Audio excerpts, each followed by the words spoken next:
Believe பண்ணி உங்கள்கிட்ட பழகிற பெண்களை அவர் என்ன பண்ணுறாருன்னா அவங்களுடைய கன்சர்னோட ரெண்டு விதமான பாயிண்ட் ஆஃப் வியூ இருக்குது. அவங்களுக்கு தெரியாமல் எடுக்கிறார் அதை தெரிஞ்சு எடுக்கிறார். என்னென்னா அவங்களோட உறவில் இருக்கிற வீடியோ உறவில் இருக்கிற நேரத்தில் அது செல்ஃபோனில் படம் பிடிச்சிருக்கிறார். இந்த மாதிரி மென்டாலிட்டி இருக்கிறவங்க முதல்ல பைத்தியக்காரனா சைக்கோவா நல்ல மனுஷனா முதல்ல அடிப்படையில் சைக்கோவா இருக்கணும். ஒரு மனநிலை சரியில்லாத ஒரு மனப்பிறழ்வு கொண்டவன் அல்லது புத்தி ஃபுல்லாக அழுக்குறவங்களாம் அந்த வேலையை பண்ண முடியும். பாலியல் சீரழிவு என்பது வேறு, பாலியல் குற்றம் என்பது வேறு. இரண்டையும் ஒரே ஒரு கட்சி ஒரே முறையில் அணுக முடியாது என்பது உண்மைதான். பாலியல் சீரழிவு என்பது இரண்டு நபர்களும் பரஸ்பர ஒத்துழைப்போடு மேற்கொள்ளப்படும் நடவடிக்கைகள் அப்படின்னு சொல்றாரு. ஆனால் பாலியல் குற்றம் என்பது இன்னொரு நபரோட ஒத்துழைப்பு இல்லாம நீங்க மோசடியான வாக்குறுதியில் பண்ணக்கூடிய ஒரு வன்முறை நடவடிக்கை அப்படிங்கிறாரு. அதுக்கு அடுத்ததான் முக்கியம். பாலியல் சீரழிவு ஈடுபடும் ஒரு நபர் தொடர்ந்து அந்த நடவடிக்கை ஈடுபடுவதன் மூலமாக அவர் எளிதில் பாலியல் குற்றங்களை ஈடுபடுவார். பாலியல் சீரழிவு கதைகளை படிப்பதும் பார்ப்பதும் பிற்காலத்தில் ஒரு நபரை பாலியல் சீரழிவுகளுக்குள் எளிதில் தள்ளிவிடும். இப்படி பாலியல் சீரழிவுகளில் மூழ்கி தலைக்கும் ஒரு நபர் தன்னுடைய நடவடிக்கைகள் ஈர்க்கப்பட்டு பேசக்கூடிய எந்த ஒரு பெண்ணிடத்திலும் அது எதிர்பார்த்திலும் எப்பாடுபட்டாவது பாலியல் உறவுக்குள் கொண்டு வர வேண்டும் என்று இருப்பார்.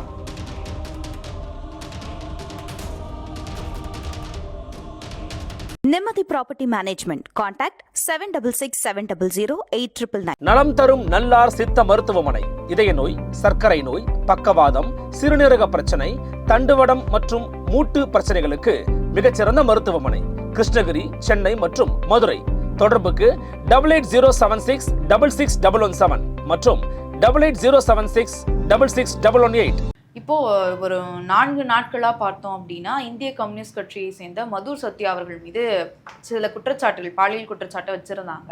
அதற்கு சிபிஐ கட்சி நடவடிக்கை எடுத்திருந்தாங்க. அவரை கட்சியிலிருந்து நீக்கிறது, அந்த கம்ப்ளைண்ட் காவல்துறையினருக்கு அனுப்புனது அப்படின்னு. இப்போ இறுதியாக அவரை கைதும் செய்திருக்காங்க.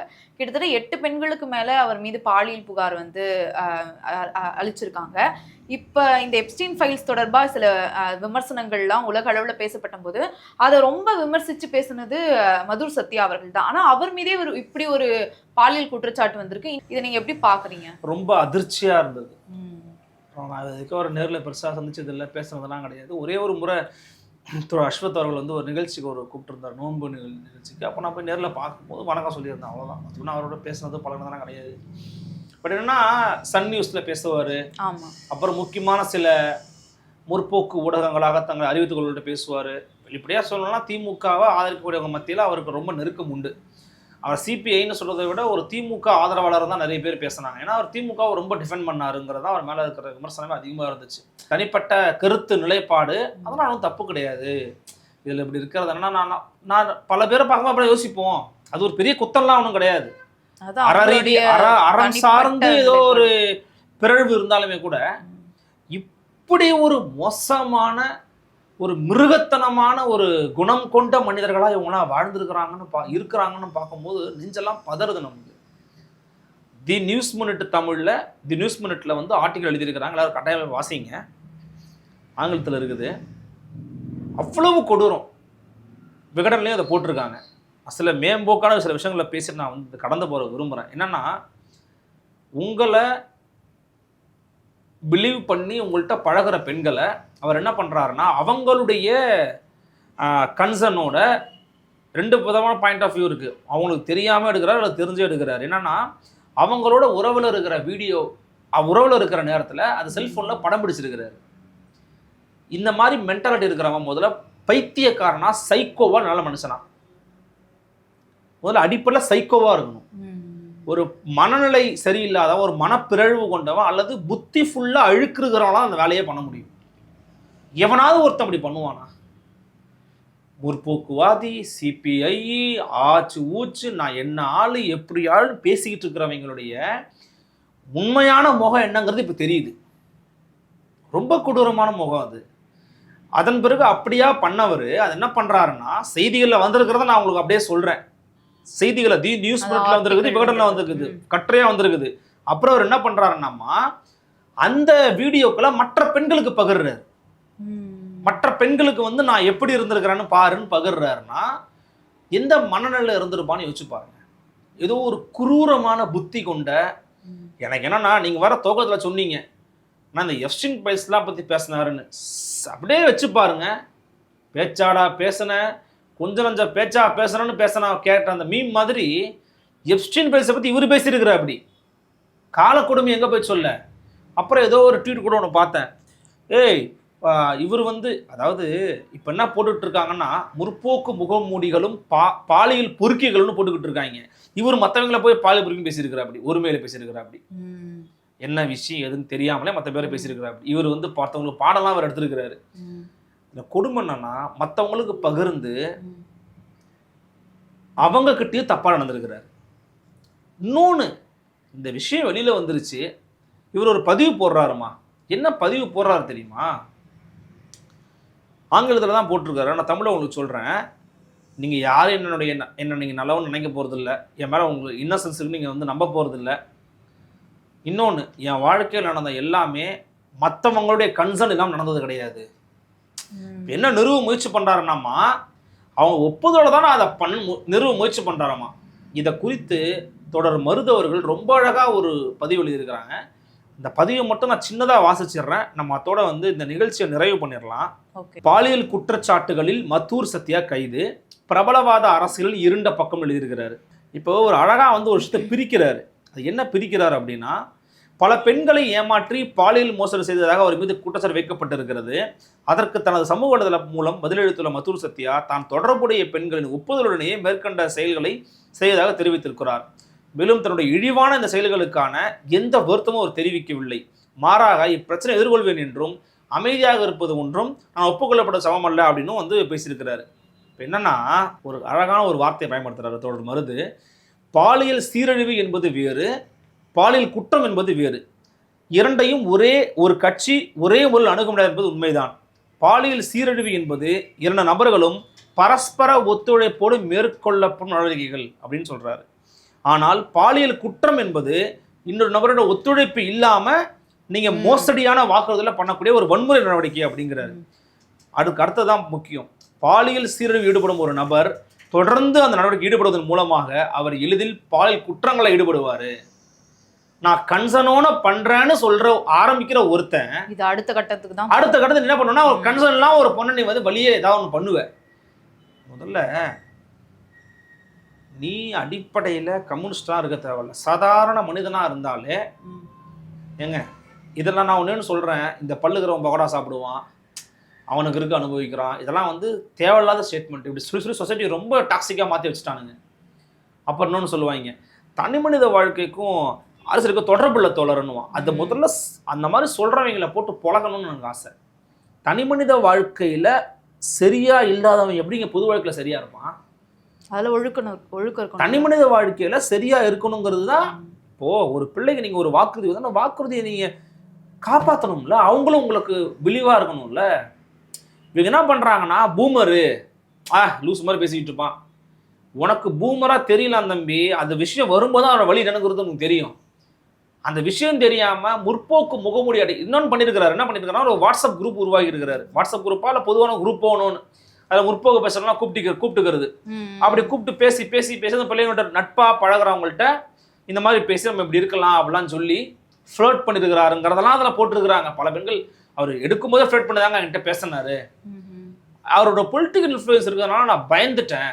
எனக்கு வீடியோ எடுத்து வச்சாருன்னு தெரியும், அதை எப்படி சொல்றதுன்னு தெரியலங்க, எனக்கு பயமா இருந்துச்சு அப்படின்னு சொல்றாருன்னா எவ்வளவு ஒரு குரூர புத்தி இருந்தவனு பாருங்க.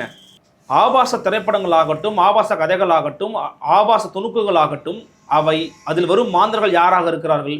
ஒருபோதும் கணவன் மனைவிக்குள்ள கதையின் கரு இருக்க போவதில்லை. மாறாக மாற்றான் மனைவி, வயது பெரியவங்க, வயது சின்னவங்க, குழந்தைங்க, தந்தை வயது தகவலுக்கு தான் பண்றாங்க. ஆக பாலியல் சீரழிவு கதைகளை படிப்பதும் பார்ப்பதும் பிற்காலத்தில் ஒரு நபரை பாலியல் சீரழிவுகளுக்குள் எளிதில் தள்ளிவிடும்.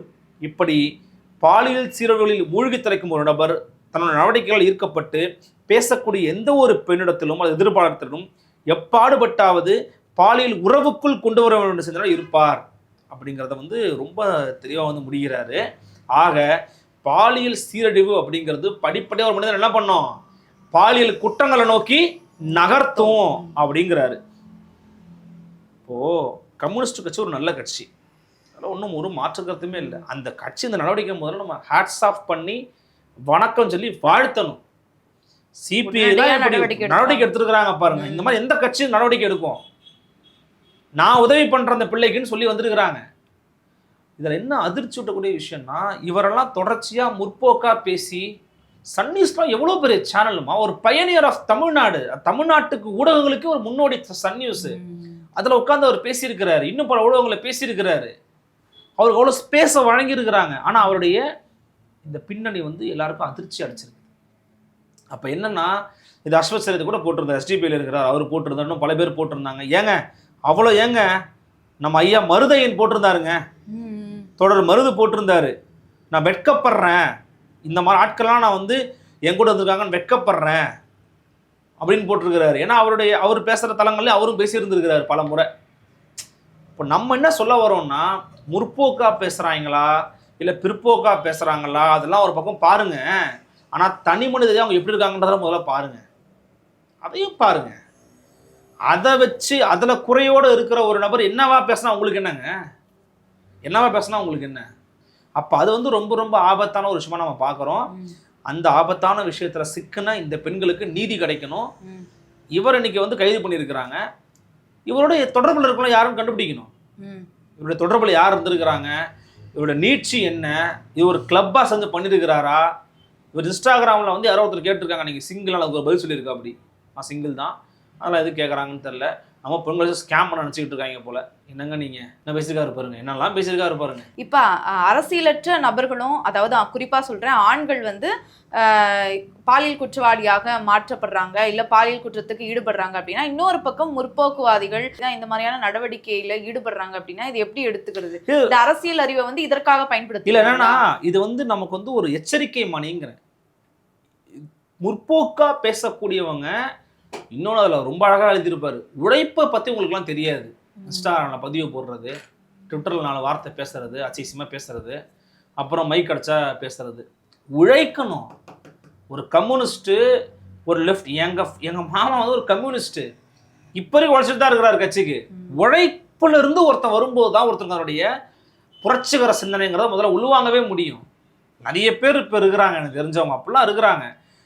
அப்படி நீங்கள் சிந்திக்கிறத விட்டுவிட்டு நல்லா பேசுகிறாரா, ஓகே அவர் என்ன பண்ணி யூஸ் பண்ணலாமான்னு நீங்கள் வந்து குறுகிய நேரத்தில் குறுகிய வேலை கிடைக்கிற எல்லாமே இப்படி நாசமாக தான் போகும். அப்போ தெரிஞ்சு போச்சு பாருங்க இப்போ யாருன்னு. நம்மளா பரவாயில்ல, இவங்களுக்கெல்லாம் பேச வாய்ப்பு கொடுத்த பல ஊடகங்களே இப்போ எதிர்த்து தான் போட்டுக்கிட்டு இருக்காங்க. கரிகாலன் அவர்கள் போட்டிருக்காங்க.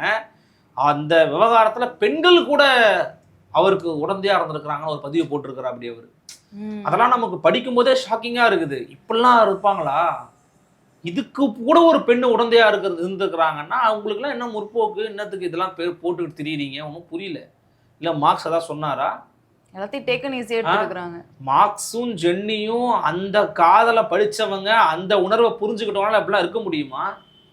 வறுமையின் உச்சத்துல, வறுமையின் விளிம்புல போயும் மார்க்ஸுக்கு என்ன உதவி பண்ணாங்க ஜென்னிங்கிறத படிச்சவனால மனுஷனா முதல்ல அப்படின்னு கேட்கத்தான் தோணுது நமக்கு. அப்ப அந்த எக்ஸ்ட்ரீமுக்கு தான் போக வேண்டியதா இருக்குது. ரொம்ப கவனமா சமூகம் இருக்க வேண்டிய ஒரு தருணம் இது. டாக்ஸிக்கான ஆட்கள் எங்கெல்லாம் எப்படியான முகமூடியெல்லாம் போட்டுக்கிட்டு இருக்காங்க அப்படிங்கிறத நம்ம ரொம்ப கவனமா நம்மளுடைய குழந்தைகளுக்கு எடுத்து சொல்லணும். எந்த இயக்கமா இருக்கட்டும், நான் யாரை வேணா நான் வந்து இந்த இயக்கம் தான் கம்யூனிஸ்ட்டை வந்து கூட்டு சொல்ல முடியாது. நம்ம இதுக்கு முன்னாடி இன்னும் பல முற்போக்கா பேசணுன்ற இடத்துல இன்னும் நிறைய பேர் தப்பாக பண்ணியிருக்கிறாங்க. அதெல்லாம் வெளியில் வந்துருக்குது. நான் மட்டும் இல்லை, அதை தமிழச்சின்னு ஒருத்தவங்க இருப்பாங்க, பிரான்ஸ் தமிழச்சி, நிறைய இடத்துல அவங்க அதை பதிவு பண்ணியிருக்காங்க எப்படிலாம் இருந்திருக்கிறாங்கன்னு. திருமணம் கடந்த உறவுலாம் பேர் வைக்கிறாங்க, இப்படிலாம் பேசியிருக்காங்க. ஸோ இதை நம்ம கண்காணிக்கணும், இதை நம்ம விட்டுறக்கூடாது. இவர் பின்னாடி இருக்கக்கூடிய இந்த வலைப்பின்னலை கண்டுபிடிச்சு எல்லாருக்கும் தண்டனை கிடைக்கணும், அந்த பெண்களுக்கு நீதி கிடைக்கணும். சரி சார், பார்க்கலாம். நன்றி சார். நன்றி.